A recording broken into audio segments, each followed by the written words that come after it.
أعوذ بالله من الشيطان الرجيم بسم الله الرحمن الرحيم نحمده ونصلي على رسوله الكريم عما بعد আসসালামু আলাইকুম ওয়া রাহমাতুল্লাহি ওয়া বারাকাতুহু। আপনারা যারা আমাদের এই লাইভ অনুষ্ঠান দেখছেন, যেখান থেকেই দেখছেন, আর যারা পরে একসময় রেকর্ডিং দেখবেন, আপনাদের সবাইকে শুভেচ্ছা এবং স্বাগতম। আমাদের এই প্রোগ্রাম সিরিজ হবে অনেকগুলো পর্বে, এবং আমরা এই সিরিজগুলো প্রতি সপ্তাহে প্রচার করব লাইভে, ইউটিউবে লাইভ। আমরা আপনাদের এই লাইভের যে লিংক, সেটা আমাদের যে কোয়ান্টাম ফাউন্ডেশন ক্রাইমস পেজ আছে, একটা ফেসবুক পেজ, সেই পেজে আমরা দিয়ে দিব। এবং এটার সময়টা হবে হচ্ছে বাংলাদেশ টাইম বিকেল 4টায়। ইনশাআল্লাহ আমরা আজকে শুরু করি। আপনি কোয়ান্টাম শব্দটি কি শুনেছেন? আপনারা যদি শুনে থাকেন তবে নিশ্চয়ই ভাবছেন যে আমি এখন কোয়ান্টাম মেকানিক্স এর কথা হয়তো বলবো, কিন্তু আসলে ব্যাপারটি তা নয়। আমাদের আলোচনার যে বিষয়বস্তু, সেই বিষয়বস্তু কিন্তু কোয়ান্টাম মেকানিক্স নয়, বরং কোয়ান্টাম ফাউন্ডেশন অথবা কোয়ান্টাম মেথড। যারা কোয়ান্টাম ফাউন্ডেশনের নাম শুনেছেন, তারা আমাদের অনুষ্ঠানকে কিভাবে নেবেন সেটা নির্ভর করে কোয়ান্টাম ফাউন্ডেশনের সাথে আপনার অভিজ্ঞতা কেমন সেটার উপর। তবে আমি এতটুকু বলতে পারি যে আমাদের এই অনুষ্ঠানে আপনারা অনেকেই হয়তো অনেক নতুন নতুন তথ্য পাবেন, কিন্তু যারা এর নামও শুনেননি বা এই ফাউন্ডেশন সম্পর্কে যাদের কোনো ধারণা নেই, তাদেরও ঘাবড়াবার কিছু নেই। আপনারা এই অনুষ্ঠানগুলো দেখতে থাকুন, ইনশাআল্লাহ অনেক কিছু জেনে যাবেন। তবে আপনাদেরকে জানিয়ে রাখি যে আমাদের এই প্রোগ্রাম সিরিজ আকারে প্রতি সপ্তাহে যে ইউটিউবে আসবে, সেটা আপনারা যদি সংযুক্ত হতে চান আমাদের সাথে, তাহলে কোয়ান্টাম ফাউন্ডেশনের ক্রাইম পেজে দেয়া লিংক ক্লিক করবেন, এবং আমাদের সাথে সংযুক্ত না হয়ে যদি আমাদেরকে আপনি তথ্য দিয়ে সমৃদ্ধ করতে চান, তাহলে আমাদের আমাদের যে ফেসবুক আইডি আছে, সেটাতে আপনি যদি মেসেজ পাঠান, তাহলে আমাদের একজন আপনার সাথে সরাসরি যোগাযোগ করবেন এবং আপনার কাছ থেকে সেই তথ্যগুলো নিয়ে নেবেন। এবং আপনি যদি আপনার নাম প্রকাশ করতে অনিচ্ছুক থাকেন, আপনার মানে কনফিডেন্সিয়ালিটি, আপনার প্রাইভেসি মেনটেন করা হবে ইনশাআল্লাহ তাআলা। আপনারা যে কেউ কোয়ান্টাম ফাউন্ডেশনের পক্ষে বা বিপক্ষে বলতে পারেন এবং আমাদের সাথে এসে জয়েন করতে পারেন, এতে কোনো সমস্যা নেই। তবে আমাদেরকে আগের থেকে যদি মেসেজ পাঠিয়ে জানিয়ে দেন এবং যোগাযোগ করেন, তাহলে আমরা আপনাকে সঠিক বা প্রপার একটা টাইম অ্যালোকেট করব, আপনার যেন মানে কিছু সময় আপনি বলতে পারেন আমাদের সামনে। এই জন্য আমাদেরকে একটু মেসেজ করবেন আগের থেকে। হঠাৎ করে আসলে অনেক সময় আমরা হয়তো আপনাকে ফ্লোর দিতে আমাদের একটু সমস্যা হয়ে যেতে পারে, কারণ আমাদের প্রোগ্রামগুলো আগের থেকে প্রি প্ল্যান করা থাকবে ইনশাআল্লাহ। আর তাছাড়া আমি ভাইবারে একটা চ্যানেল বানিয়েছি আপনাদের সবার জন্য, আপনারা সবাই সেখানে জয়েন করতে পারেন আমাদের এই প্রোগ্রামের আপডেট জানার জন্য। তো যাই হোক, আজকে আমরা এখানে আলোচনা শুরু করছি। আমাদের সাথে আজকে যিনি আছেন, উনি আমাদের অনেক দিন থেকে কোয়ান্টামের সাথে জড়িত, কোয়ান্টাম ফাউন্ডেশনের সাথে জড়িত, আমাদের প্রিয় সাইফুল্লাহ মোহাম্মদ সালাউদ্দিন দুলু ভাই। তো কোয়ান্টাম ফাউন্ডেশনের সাথে উনি জড়িত ছিলেন 1993 থেকে 2013, 1993 সাল থেকে 2013 সাল পর্যন্ত। এবং আমি ওনার সাথে এখন কথা বলবো ইনশাল্লাহ। ওনার কাছে বেশ কিছু আমাদের প্রশ্ন থাকবে এবং আশা করি দুলু ভাইয়ের কাছ থেকে আমরা আজকে অনেক কিছু জানতে পারবো। আসসালামু আলাইকুম দুলু ভাই। ওয়ালাইকুম আসসালাম ওয়া রাহমাতুল্লাহি ওয়া বারাকাতুহু। কেমন আছেন আপনি? আছি আলহামদুলিল্লাহ। ইনশাআল্লাহ ভালো আছি। আপনারা সবাই ভালো আছেন? হ্যাঁ, আলহামদুলিল্লাহ রাব্বিল আলামিন। তো দুলু ভাই, আজকে আমরা প্রোগ্রাম শুরু করতে যাচ্ছি। আপনি নিশ্চয়ই আমাদের প্রোগ্রামের যে টাইটেল সেটা দেখে বুঝতে পারছেন, যেটা আমরা কোয়ান্টাম ফাউন্ডেশন বা কোয়ান্টাম মেথড নিয়ে আলোচনা করব। আমাদের এই প্রোগ্রাম কোয়ান্টাম মেথডের উপর। আপনার কাছে আমাদের যে প্রথম প্রশ্ন সেটা হচ্ছে যে কোয়ান্টাম মেথড জিনিসটা কি? ওকে, ধন্যবাদ হাসান ভাই। আসলে যদি কোয়ান্টাম ফাউন্ডেশন সম্পর্কে আমাকে বলতে হয়, তাহলে সর্বপ্রথম বলতে হবে যে কোয়ান্টাম ফাউন্ডেশন আসলে কি। সবাই একটু বিভ্রান্তির মধ্যে পড়ে যায় যে quantum mechanics it's a subject, it's a science. সবাই কোয়ান্টাম মেথডটি যখন চলে আসে, স্বাভাবিকভাবেই সবার ব্রেইনের সমূলে গিয়ে আঘাত করে, যে কোয়ান্টাম মেকানিক্স শব্দটি। কোয়ান্টাম মেকানিক্স শব্দটি হচ্ছে আসলে এটা ফিজিক্সের একটা সাবজেক্ট, এবং এটা পদার্থবিদ্যা, যারা পদার্থবিদ আছেন তারাই ভালো বলতে পারেন। তো কোয়ান্টাম মেথড, কোয়ান্টাম মেকানিক্স এর পরেই সাথে সাথে মাথার ভিতর ঢুকে যায় তাহলে কোয়ান্টাম মেথডটা কি। আসলে শুরুতেই বলে রাখি, এটা একটা নাম বিভ্রাটের ব্যাপার।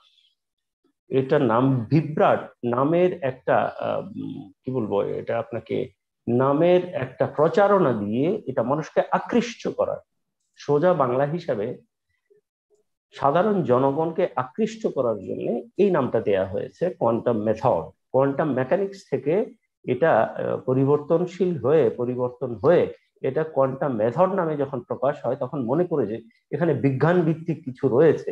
এবং কোয়ান্টাম শব্দটি ব্যবহারের একমাত্র কারণ হচ্ছে আপনাকে বিভ্রান্তির মধ্যে ফেলা। 2 নাম্বার হচ্ছে কোয়ান্টাম শব্দটির ব্যবহারের মূল কারণ হচ্ছে আপনি যেন ভেবে নেন, ধরে নেন যে এখানে কোয়ান্টাম মেকানিক্স সম্পর্কিত কিছু একটা জড়িত আছে। তার মানে আপনি বিভ্রান্তির মাধ্যমে আপনাকে আস্তে করে বোঝানো হলো যে এখানে বিজ্ঞান ভিত্তিক কিছু কথা আছে, বিজ্ঞান ভিত্তিক একটা মেথড এটা, যে মেথডটাকে কাজে লাগিয়ে আপনি আপনার জীবনের শারীরিক, মানসিক, বৈষয়িক সবকিছুর উন্নতি করতে পারবেন। That's it. আচ্ছা, এই মেথডটা সাথে আমরা অনেক সময় আমরা অনেক সময় অনেকের কাছ থেকে শুনেছি যে এটা নাকি মেডিটেশন রিলেটেড। তো এটা এটা মানে আমি তো আসলে আমরা অনেক সময় বিভিন্ন জায়গায় বিভিন্ন ধরনের মেডিটেশনের কথা শুনে থাকি। কোয়ান্টাম মেথড একটা মেডিটেশন, আরো হয়তো কিছু নাম আছে আমি শুনেছি যতটুকু। এই মেডিটেশন সম্বন্ধে আপনার কি ধারণা? এটা আসলে কোয়ান্টাম মেথড কি আসলে একটা মেডিটেশন, বা অন্যান্য যে সমস্ত মেডিটেশন আছে সেটার সাথে এটার পার্থক্য কি? আচ্ছা, প্রথমে বলে রাখি যে মেথড, কোয়ান্টাম মেথডের যখন আপনি মোড়কটা খুলবেন, প্রথমেই বলেছি আমি যে কোয়ান্টাম মেকানিক্স থেকে আপনার ধারণা হবে যে এখানে বিজ্ঞান ভিত্তিক কিছু রয়েছে, এই জন্য আপনি কোয়ান্টাম মেথড সম্পর্কে আপনি প্রথমে ভাবালুতায় পড়ে যাবেন, এবং এই ভাবালুতা আপনাকে মোড়কটি খোলার জন্য আপনাকে আকর্ষিত করবে। আপনি যখনই মোড়কটি খুলবেন পণ্যের, তখন আপনি দেখবেন যে এটা একটি পণ্য। আমি রিপিট, এটা একটা পণ্য। তো এটা এটা যখন মোড়কটি আপনি খুলবেন, দেখবেন ভিতরে মেডিটেশন জিনিসটাকে, এখানে ভিতরে রয়েছে মেডিটেশন, অর্থাৎ ধ্যান। তো মেডিটেশন হচ্ছে একটা চর্চার বিষয়। এটাকে নাম দেওয়া হয়েছে কোয়ান্টাম মেথড মেডিটেশন কোর্স, অর্থাৎ ধ্যানের একটা কোর্স করতে হবে। এই জন্য ওরা একটা কোয়ান্টাম ফাউন্ডেশন একটা অ্যামাউন্ট নেয় প্রত্যেক স্টুডেন্ট, এবং যারাই আসে, যারা এখানে শিখতে আসবে, মেডিটেশন কোর্সটি শিখতে আসবে, তারা এখানে একটা নির্দিষ্ট পরিমাণের একটা টাকা দিয়ে আপনাকে করতে হবে। ওখান থেকে 1 টাকা কমও নেয় না, 1 টাকা বেশিও নেয় না। এখন সম্ভবত এটা 12,000 টাকা এরকম নেয় জন প্রতি। তো এটা কোর্সটা শেখানো হয় 4 দিনের একটা কোর্স, 40 ঘন্টা আপনাকে 4 দিনে, প্রতিদিন 10 ঘন্টা করে আপনাকে 40 দিন আপনাকে ট্রেনিং দেওয়া হবে কি করে মেডিটেশন করা হয়, ধ্যান কিভাবে করা হয়, ধ্যানের স্তরে আলফা লেভেলে আপনি গিয়ে কি কি আপনার ব্রেইনের নিউরনকে আপনি কমান্ড দিতে পারবেন। এবং তারা বলে যে আমরা ব্রেইনকে যখন আমি স্বাভাবিক অবস্থায় কমান্ড দিব, তাহলে সেটা ব্রেইন গ্রহণ করবে না। আর যখন আমি আলফা লেভেলে, অর্থাৎ প্রশান্ত প্রত্যয় নিয়ে, প্রশান্ত হৃদয় নিয়ে, প্রশান্ত ব্রেইনের সারণী নিয়ে, ব্রেইনের এটাকে কি বলে সাইকেলস, একদম কাম সাইকেলসে গিয়ে যখন আমি আমার ব্রেইনকে কিছু ইনফরমেশন দিব, তখন এটা আমার নিউরনে আস্তে আস্তে আস্তে আস্তে ক্যাসেটের ফিতার মতো এটা আস্তে আস্তে লিপিবদ্ধ হয়ে যাবে, যেটা ওরা বলে আর কি। তো এই 4 দিনের কোর্সটা হচ্ছে একটা মেডিটেশন কোর্স, মূল কথা। এখন আপনি প্রশ্ন করেছেন হাসান ভাই আমাকে যে এই মেডিটেশন কোর্স আরো আছে কিনা। সাধারণত বাংলাদেশে মেডিটেশন কোর্স চালু আছে 2টি, একটা কোয়ান্টাম মেথড আর একটা হচ্ছে হুজে সিলভা মেথড। সিলভা মেথডের কাজ হচ্ছে আপনাকে ট্রেনিংটা দিয়ে দেওয়া, এবং 4 দিনের কোর্সের পরে আপনি এটা রিপিট করতেও পারেন। আবার এটার ওদের কিছু জয়েন্ট মেডিটেশন আছে, অর্থাৎ সম্মিলিতভাবে সব স্টুডেন্টরা মিলে মেডিটেশন করে, ওই জয়েন্ট মেডিটেশন আপনি অংশগ্রহণ করতে পারেন। একচুয়ালি সিলভা মেথড এর বাইরে তাদের আর কোনো ব্যবসায়িক পদ্ধতি, কোনো ব্যবসায়িক সীমারেখা নেই, বাউন্ডারি ওখানেই শেষ। আপনি 4 দিনের কোর্স করলেন সেম, একই রকম কোয়ান্টাম মেথডের মতো আপনি 4 দিনের একটি কোর্স করলেন। I am talking about silver method. যেহেতু এই দুইটা মেথডই বাংলাদেশে প্রচলন আছে, তো সিলভার মেথডটি হচ্ছে আপনি 4 দিনের কোর্স করবেন, কোর্স করার পরে তারা শেষ, এরপরে আপনাকে যদি ওদের সাথে যোগাযোগ রাখেন, তাহলে ওরা কখন ঢাকায় কোন একটি হলে বসে যখন সবাই মিলে একটা মেডিটেশন করে, জয়েন্ট মেডিটেশন যাকে বলা হয়, সবাই মিলে সম্মিলিতভাবে মেডিটেশন করবেন। ধরেন কোর্সে স্টুডেন্ট হয়েছিল 40 জন, এখন হয়তো 400 জন মিলে একটা হল ভাড়া করলো, ওখানে গিয়ে একদিন 1 ঘন্টা বা 2 ঘন্টার একটা মেডিটেশন, একটা সম্মিলনীর মতো একটা করলো, এখানেই শেষ, এখানেই সমাপ্তি। অর্থাৎ তারা আপনাকে ট্রেনিংটা দিয়েই ছেড়ে দেবে। এখন আপনি you should have to practise it regularly. প্রতিদিন আপনাকে যদি আপনি প্র্যাকটিস করেন, তাহলে আপনার ব্রেনটা সবসময় প্রশান্ত থাকবে, ব্রেনকে কন্ট্রোল করতে পারবেন, গামা লেভেলে যাবেন না। ঘুমটা প্রচন্ড, যাদের গভীর ঘুম তারা ঘুমটাকে গভীরতা থেকে একটু কমাতে পারেন, অথবা যাদের ঘুম আসে না তারা ঘুমিয়ে যেতে পারেন, অথবা তারা খুব রাগী বদরাগী মানুষ, তারা নিজের ব্রেনকে কন্ট্রোল করতে পারেন। দ্যাটস ইট, ওদের কাজ এতটুকু পর্যন্ত। এরপরে তারা এটাকে আলাদা করে অন্য কোনো রাস্তা দিয়ে হাঁটতে নেই। আমি সিলভার মেথডের কথা বলছি, আই রিপিট, আমি সিলভার মেথডের কথা বলছি। তারা অন্য রাস্তায় যায় না, অন্য দিকে যায় না, এখানেই সীমাবদ্ধতা তাদের, সীমারেখা এখানেই শেষ। বাট কোয়ান্টাম মেথড, এই কোর্সটি আপনি করার পরে ব্যবসায়িক মনোবৃত্তির কারণে আপনাকে অন্য পথে নিয়ে যাবে, এটা করে আপনাকে ছেড়ে দিবে না তারা। This is the main vital point. Silver method, the different, if you make a differentiate in between silver method as well as quantum method, then you could realize, you realize easily that quantum method এর পরিকল্পনা তারা এটাকে আরো পরিবর্তন করে এটাকে অন্য দিকে নিয়ে গেছে, সম্পূর্ণ অন্যভাবে নিয়ে গেছে। সিলভার মেথড আপনাকে একটা কোর্স, আপনি, আমার জীবনে আমি ধরেন 10টার মতো স্যান্ডউইচ কোর্স করেছি, হোটেল ম্যানেজমেন্ট করেছি, আমি ফ্রেঞ্চ ল্যাঙ্গুয়েজের কোর্স করেছি, আমি জাপানিজ ল্যাঙ্গুয়েজের কোর্স করেছি, বিভিন্ন লট অফ স্যান্ডউইচ কোর্স বলে এগুলো, বিদেশে বলা হয় স্যান্ডউইচ কোর্স। এই স্যান্ডউইচ কোর্স গুলো আমি করেছি। ঠিক সেম এটাও হচ্ছে একটা স্যান্ডউইচ কোর্স। যারা সিলভার মেথডে অংশগ্রহণ করে, যারা সিলভার মেথডে থাকেন বা সিলভার মেথড করেছেন, তারা এই সীমাবদ্ধতার মধ্যে থেকে থাকেন এবং এর বাইরে কোনো কাজ নেই। এবার আসছি কোয়ান্টাম মেথডে। কোয়ান্টাম মেথড আপনাকে 4 দিনের কোর্স শেষ করার পরে আপনাকে ছেড়ে দিবে না, আপনাকে ওদের সাথে যোগাযোগ রাখতেই হবে, এবং তারা এক এক দিন, এক এক সময়, এক এক সময়ে, এক এক সপ্তাহে আপনাকে বিজি রাখবে। তারা কিরকম বিজি রাখবে? তাদের সাথে সম্পৃক্ত করে ফেলবে। সম্পৃক্ত করতে করতে করতে করতে একটা পর্যায়ে গিয়ে একটা শৃঙ্খলে আপনাকে আবদ্ধ করে ফেলবে, একটা শৃঙ্খল পরিয়ে দেওয়া হবে আপনাকে। সেখানেই আমাদের অবজেকশন, এই জায়গাটার মধ্যে হবে। এ পর্বে আমরা পরে আসছি, সামনে আমরা বিস্তারিত আলাপ আলোচনা করছি। আপনার প্রশ্নের শেষের দিকে একটা প্রশ্ন ছিল, সেটা হচ্ছে এই মেডিটেশন শেখার জন্য কি আমাদের 12,000 টাকা খরচ বা আরো বেশি খরচ করে এই মেডিটেশন কোর্স কি শেখার দরকার আছে, বা আদৌ আমাদের প্রয়োজনীয়তা আছে কি, বা এই দুটো মেডিটেশন কোর্স ছাড়া আর অন্যান্য কোর্স আছে কি? আমি বলবো আমাদের ছোট ভাই বোন যারা রয়েছেন, আমাদের সিনিয়র যারা রয়েছেন, এই ব্যাপারে জানতে চান না, they don't have any, they are not curious about the meditation, তাদেরকে বলবো এখন হচ্ছে পুরো পৃথিবীতে আপনার হাতের মুঠোয়। আপনি যখন ইচ্ছা, যা ইচ্ছা তা আপনি গুগল সার্চ দিলেই পেয়ে যাচ্ছেন। আপনি ইউটিউবে যান, ইউটিউবে যখন আপনি ঢুকবেন, মেডিটেশন শুধু লিখবেন, আপনি MED লেখার সাথে সাথে মেডিটেশনের সবগুলো চলে আসবে, ডিটেলস ইন ডিটেলস চলে আসবে। তো এখন আর আগের মতো সেই দুর্দিন নাই, এখন আমাদের সুদিন, বিশেষ করে ভার্চুয়াল জগতে। আপনি যখনই সার্চ করবেন দেখবেন ইন্ডিয়াতে কম করে হলো 200 মেডিটেশন কোর্স আছে যারা অনলাইনে কোর্স করায়। আবার তারা উপদেশ দিয়ে থাকে, তারা বলে থাকে যে আপনারা এইভাবে করতে হবে, this is the system, how to do meditation, how to practice meditation. এখানে অনেক ধরনের মেডিটেশন আছে, সলিটারি মেডিটেশন আছে, মেন্টাল মেডিটেশন আছে, আপনার পিসফুলনেস এর জন্য মেডিটেশন আছে, রাগ কন্ট্রোল করার জন্য মেডিটেশন আছে, অনেক ধরনের মেডিটেশন আছে, এবং কিছু কিছু অংশ তারা শোনায়। আবার যদি আপনি কিছু টাকা দেন, ধরেন 100-150 টাকা বাংলাদেশি টাকায় বা 200 টাকা যদি আপনি দেন, ওখানে আপনি সাথে সাথে ওই মেডিটেশনটি পেয়ে যাচ্ছেন এবং ওটা দিয়ে আপনি প্র্যাকটিস করতে পারলেন। সো এই মেডিটেশনটা এমন না যে, এমন একটা জিনিস না, এমন একটা ব্যাপার না টোটালি, যে আপনি মেডিটেশন শুধু ওই স্পেসিফিক কোম্পানি বলেন, স্পেসিফিক প্রতিষ্ঠান বলেন, তাদের কাছ থেকে করতে হবে, এরকম কোনো কথা নেই। এটা এমন গুরুমুখী বিদ্যা না, এমন গুরুমুখী কিছুই না, একটা অশ্বডিম্ব ছাড়া কিছুই না। এখানে গুরুমুখী বিদ্যা বলেন, ওস্তাদ দরকার বলেন, শিক্ষক দরকার বলেন, টিচার দরকার বলেন, মেন্টরস দরকার বলেন, এগুলো কিছু দরকার পড়ে না।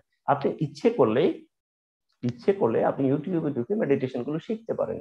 তো ওগুলোকে হয় কি একটু রং চং চড়িয়ে, ওই যে 12,000 টাকা যে আমাদের কোয়ান্টাম ফাউন্ডেশন নেয়, এই 12,000 টাকাকে জায়েজ করার জন্য তারা এগুলো বিভিন্ন রং চং মাখিয়ে আপনার কাছে রিপ্রেজেন্ট করে এবং আপনি এটা খান।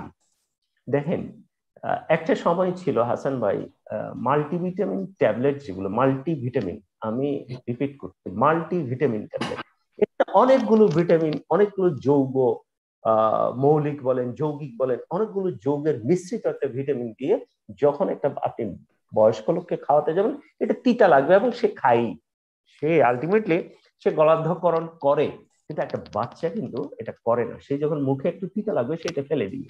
Am I correct? জি। এটা তিতা লাগবে ফেলে দিবে, তখন এটা ওষুধ কোম্পানিরা করলো কি, there is a sugar coat, উপরে একটা সুগার কোট লাগালো। সুগার কোট যখন লাগায় বাচ্চারা এটা মিষ্টি মনে করে টুক করে গিলে ফেলে, এবং আলটিমেটলি সেই তিতা জিনিসটাই ভিতরে তার পেটে চলে গেল, এবং ভিটামিনস অ্যান্ড মিনারেলস এগুলো তার শরীরে প্রবেশ করলো। তাহলে কি করলো তারা, একটা সুগার কোট লাগালো। যে সুগার কোটটা লাগালে বাচ্চারা এটা মুখে দেওয়ার সাথে সাথে মিষ্টি অনুভূত হয় তাদের, এবং এটা পানি দিয়ে গিলে ফেলে এবং চুষতে চায়, কিন্তু মা বাবা চুষতে দেন না, কারণ চুষার পরে সুগার কোটটা যখন চলে যাবে তখন তিতা বের হতে থাকবে। তিতাটা যখন বের হবে সে তখন মুখ থেকে ফেলে দিবে। সো ওটা থাকা অবস্থায় মা বাবা করেন কি, একটু পানি দিয়ে তাকে এটা গলাধঃকরণ করায়।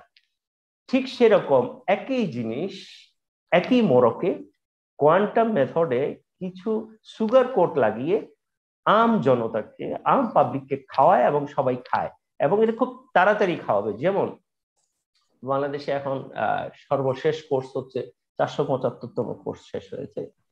তারা এখন 475তম কোর্স যারা করেছে তাদের ঘরের দুয়ারে গিয়ে আগরবাতি নিয়ে বসে আছে। এদেরকে ছাড়বে না, এদেরকে অফিসে নিয়ে আসবে এবং তাদেরকে সম্পৃক্ত করাবে, আস্তে করে মালাটা পরাবে। তারা কিন্তু ফুলের মালা পরাবে সবাইকে, একটা অনুষ্ঠান করে সবাইকে ডাকে আনাবে, আনার পরে তাদেরকে প্রত্যেককে ফুলের মালা দেওয়া হবে। ফুলের মালা তো না, এটা হচ্ছে একটা শৃঙ্খল, এই শৃঙ্খলটা তার গলায় পরিয়ে দিবে। আমার মনে হয় যে আপনার উত্তরটা পেয়ে গেছেন, যেটা হচ্ছে যারা এখানে বাংলাদেশে যেই মেডিটেশন কোর্স দুটি চালু আছে, এরকম চালু আর আছে কিনা? হ্যাঁ ভাই, পৃথিবীতে অনেক মেডিটেশন চালু আছে এবং ইটস ওপেন সিক্রেট। এখানে রাগ ঠাক গুড় করার কিছু নাই। এগুলো আপনি ইউটিউবে, আপনিও জানেন আমিও জানি, ইউটিউবে গেলেই আপনি পাবেন, শুধু ওগুলো ফলো করলেই হয়ে যায়। ওখানে যা করাতো এটাও আপনি সেখানে শিখতে পারবেন, কোনো অসুবিধা নেই। এগুলো আপনি শিখে নিতে পারবেন, একেবারে তুরির মতো আপনি শিখে নিতে পারবেন। ওখানে যে স্পেশালি করতে হবে, এই জন্য আমি বলেছি যে একটা সুগার কোট লাগানো হয়েছে, যেটা ভিতরে তিতা আছে, ওই তিতাটা আপনার কাছে মিষ্টি মনে হবে, এবং যারা এখানে জড়িত হয়েছেন তারা এখনো সুগার কোটটা গিয়ে তেতো অংশতে পড়েননি। পরবর্তীতে আমি এটা এলাবোরেটলি আলোচনা করব। ইনশাআল্লাহ। ধন্যবাদ দুলু ভাই, আপনাকে অনেকক্ষণ কথা বললেন। আর আমাদের প্রশ্ন আসলে এখনো শেষ হয়নি। আমি আরেকটা প্রশ্ন করতে যাচ্ছি, সেটা হচ্ছে যে এই কোয়ান্টাম মেথড যিনি পরিচালনা করেন উনি কে, ওনার নাম কি? ওনার নাম হচ্ছে, আসল নাম পেয়েছি আমরা 20 বছর পরে। 20 বছর? জি, আমার লেগেছে 20 বছর। কারণ এই লোকটা ছদ্মাবরণে থাকে, উনি সাদা পোশাকের ভিতরে থাকে। ওনার যদি আমি কাহিনী বলতে চাই, অনেক লম্বা কাহিনী হবে। ওনার নাম দিয়ে শুরু করি আমরা। হ্যাঁ, ওনার নামটা হচ্ছে শহীদুল ইসলাম দুলু শিকদার। ওনার নাম হচ্ছে দুলু শিকদার, আমার নাম। একসময় আমি নামটাকে খুব ঘৃণা করে আমি আমার ডাক নামটা, আমার নাম সাইফুল্লাহ মোহাম্মদ সালাউদ্দিন দুলু। তো এই দুলু নামটা ওনার নামের সাথে মিলে যায়, আমি খুব ঘৃণা করে আমি সবাইকে, আমার বন্ধু বান্ধব সবাইকে ফেসবুকে, এবং আমার কোয়ান্টাম ক্রাইম, আমার সবচেয়ে প্রিয় গ্রুপ সেটা হচ্ছে কোয়ান্টাম ফাউন্ডেশন ক্রাইম গ্রুপ, এই গ্রুপের সবার কাছে জানতে চেয়েছিলাম, ভাই আমি নামটা বদলাতে চাই, আমার এই নামটার প্রতি ঘৃণা তৈরি হয়েছে। সবাই আমাকে বললো যে ভাই এটা কোনো কথা হইলো, আপনি আপনার নামটা চেঞ্জ করেন। তো আসল কথায় চলে আসি, ওনার নামটা হচ্ছে শহীদুল ইসলাম দুলু শিকদার। ওনার এটা হচ্ছে পৈতৃক দেওয়া নাম, এবং এই নামে খুব সম্ভবত আকিকা করানো হয়েছিল। তো উনি যখন জ্যোতিষ চর্চা শুরু করলেন, এরপরে উনি হলিডেতে আসলেন। ওনার বর্ণাঢ্য জীবন, উনি অনেক কাজ করেছেন, অনেক কিছু করেছেন। উনি হলিডেতে চাকরি করেছেন, উনি হলিডেতে প্রুফ রিডার হিসেবে ছিলেন, উনি বিভিন্ন কাজ করেছেন। করার পরে আস্তে আস্তে উনি ঝুঁকলেন আপনার ইয়ের দিকে, এটাকে কি বলে, জ্যোতিষ শাস্ত্রের প্রতি ওনার একটা আগ্রহ দেখা গেল। এখন জ্যোতিষ শাস্ত্রের প্রতি যখন ওনার আগ্রহ দেখা গেল, উনি শেষে হলিডের চাকরি ছেড়ে দিয়ে বাংলাদেশ যখন স্বাধীনতা পেল, বাংলাদেশ স্বাধীনতার সময় উনি, ওটাও বিতর্কিত, উনি স্বাধীনতার সময় বিভিন্ন বাংলাদেশে ছিলেন না, উনি পালিয়ে গিয়েছিলেন। উনি পালিয়ে গিয়ে বিভিন্ন জায়গায় ছিলেন, ইন্ডিয়াতে ছিলেন, নেপালে ছিলেন, বার্মাতে ছিলেন, বিভিন্ন জায়গায়, এবং উনি বার্মা দিয়ে আবার বাংলাদেশে ঢুকেছিলেন। এগুলো পরে জেনেছি, কারণ এটা তো ব্যক্তিগত, আপনার ব্যক্তিগত ব্যাপার, যদি আপনি প্রকাশ না করেন মানুষ জানবে কি করে? এগুলো আমাদেরকে খুঁটিয়ে খুঁটিয়ে বের করতে অনেক কষ্ট করতে হয়েছে। কারণ আপনি নিজে যখন প্রকাশ করেন না, তখন আমরা বাধ্য হয়ে আপনার খবরাখবর নিয়েছি, কিভাবে আপনার জন্ম হলো, কিভাবে কোন পেশায় ছিলেন, কোন পেশা থেকে কোন পেশায় আসলেন, এগুলো আমাদেরকে নিজেদেরকে জানতে হয়েছে, এবং এইটা জানতে আমাদের 20টা বছর লেগেছে, বিশেষ করে আমার। তো এখন ওনার নামটা ছিল শহীদুল ইসলাম দুলু শিকদার, খুব সম্ভবত। এই দুলু শিকদারের নামটি উনি পরিবর্তন করে উনি দিলেন শহীদ আল বুখারী। দেখেন, একটা টেস্ট আছে, একটা বুখারী নামটা আপনার সাথে যোগ হওয়ার সাথে সাথে একটা টেস্ট এসে যায়, একটু আরবি আরবি ভাব এসে যায়, একটু আরবি আরবি ভাব আসে না? ইমাম বুখারী, ইমাম বুখারীর হ্যাঁ, মতো ইমাম রাহিমাহুল্লাহ। বুখারী, বুখারী শরীফ, এটা এটা প্রচলিত অ্যাজ ইউজুয়াল। এটা উনার নামের সাথে উনি তখন নাম দিলেন, উনার নাম শহীদ আল বুখারী। তখনও কিন্তু মহাজাতির নাম দেয়নি। শহীদ আল বুখারী একটা সময়, এই 20 বছরের মধ্যে একদিন যখন আমার মনে প্রশ্নটি আসলো, ওনাকে আমি জিজ্ঞেস করেছিলাম, তখন আমি গুরুজি ডাকতাম, যে গুরুজি, আপনার নামের শহীদ আল বুখারী, আপনার পূর্বপুরুষরা কি? এটা তো প্রশ্ন করাই যায়, আমি হাসান ভাইকে প্রশ্ন করতে পারি না ভাই আপনার পূর্বপুরুষ কোথায়? ঠিক সেভাবে আমি কৌতূহল বশত ওনাকে জিজ্ঞেস করেছিলাম যে আপনার আমার যতটুকু ধারণা, আমার যতটুকু জ্ঞান, সীমিত জ্ঞান, এই লিমিটেড জ্ঞানের মধ্যে আমার আমি কেন জানি আমার মনে হচ্ছে আপনার পূর্বপুরুষরা সমরখন বা বোখারা এই জাতীয় জায়গা থেকে আসছিল। উনি আমাকে উত্তর দিয়েছিলেন, ফেরদৌস আহমেদ কোরাইশি, 60-এর দশকের তুখুর ছাত্র নেতা ফেরদৌস আহমেদ কোরাইশি কি কোরাইশ বংশের লোক ছিলেন? তখন আমি উত্তর পেয়ে গেলাম, আপনি কি কোরাইশ বংশের লোক ছিলেন? আমি বললাম যে নো, নেভার।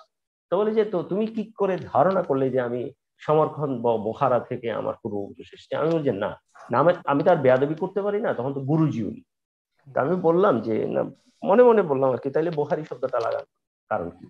পরে যখন উনি হাত দেখা শুরু করলেন, তখন উনি উনার নাম রাখলেন শহীদ আল বুখারী মহাজাতক।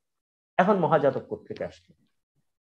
এগুলো অনেক কষ্ট করতে, হ্যাঁ মহাজাতক, পরে দিয়ে শহীদ আল বুখারী মহাজাতক। আই রিপিট, মহাজাতক শহীদ আল বুখারী নয়, মহাজাতক শহীদ আল বুখারী নয়। এখানে কিন্তু একটা সমীকরণ রয়েছে, যেটা আমি পরে এক্সপ্লেইন করব। শহীদ আল বুখারী মহাজাতক, মহাজাতক শব্দটা কোত্থেকে করলেন? আপনার জানি না আপনার কাল্ট সম্পর্কে কোনো ধারণা আছে কিনা, বা আমি আমি হাসান ভাই আসলে অজ্ঞ এই ব্যাপারে।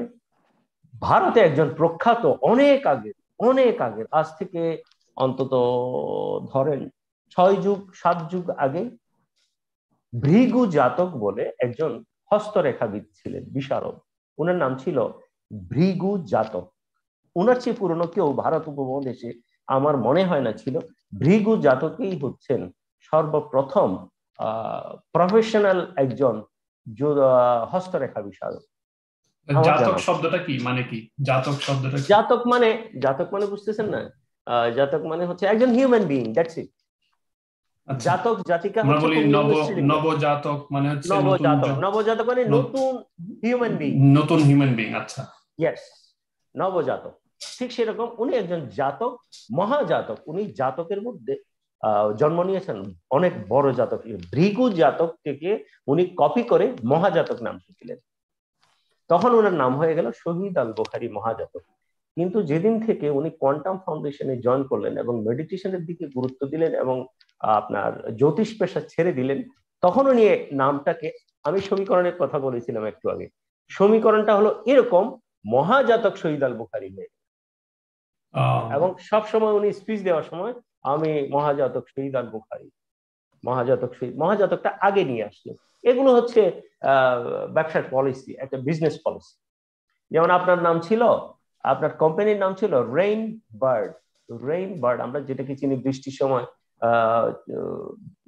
আকাশে উড়ে ছোট ছোট টিয়া পাখির মতো ছোট পাখি, যেটাকে আমরা অন্য ভাষায় বলি আবাবিল, যেগুলো আমাদের গ্রাম দেশে দেখা যায়, মাটি দিয়ে ঘর বানিয়ে থাকেন, এটাকে বলা হয় ইংরেজিতে রেইন বার্ড। এখন আপনার কোম্পানির নাম হচ্ছে রেইন বার্ড। কয়দিন পরে আপনি যখন দেখলেন যে আপনার পেশা খুব একটা ভালো যাচ্ছে না, ওই কোম্পানি থেকে আপনার কোনো আয় উন্নতি হচ্ছে না, আপনি যখন জ্যোতিষশাস্ত্র বা এই ভবিতব্যে বিশ্বাসী হয়ে গেলেন, তখন আপনি বার্ড রেইন নাম দিয়ে দিলেন, একটু উল্টিয়ে নামটা। ঠিক সেরকম উনি এখন মহাজাতক শহীদ আল বুখারী নাম দিলেন। এটাই হচ্ছে ওনার নাম বিভ্রাট। শুরুতেই শুরুতেই উনি যেহেতু মেন্টরস, উনি যেহেতু শিক্ষক, উনি যেহেতু সবার গুরু, ওনার শুরুতেই আমরা পরিচিতি পাই ওনার নাম বিভ্রাট। ওনার নামটা আসল নয়। ওনার ম্যাট্রিকের সার্টিফিকেট, ওনার ইন্টারমিডিয়েট সার্টিফিকেট, এগুলোতে কোথাও মহাজাতক শহীদ আল বুখারী নাই। শহীদ শব্দটা আছে, শহীদুল ইসলাম, হ্যাঁ শহীদুল ইসলাম, শহীদ।